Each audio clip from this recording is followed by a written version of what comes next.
দর্শক এই মুহূর্তে দেখতে পাচ্ছেন মাদক বিরোধী অভিযানে এসে বাংলা নিউজের এক সাংবাদিককে হামলা করেছে পুলিশ।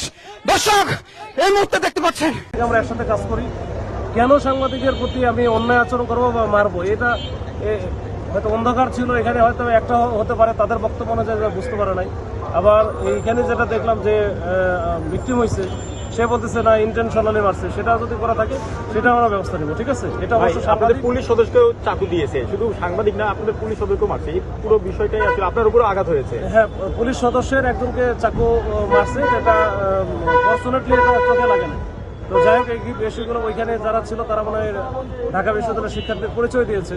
তো ওইটা আমরা খতিয়ে দেখতেছি আসলে এরা কারা এই এত রাত্রে এই সোহরাওয়ার্দী উদ্ধারে থাকতেছে এবং তারা ওই যে মাদকের বিভিন্ন রকমের মাদক সেবনের সাথে জড়িত। তো এই বিষয়গুলো আমরা আসলে দেখবো, খতিয়ে দেখবো।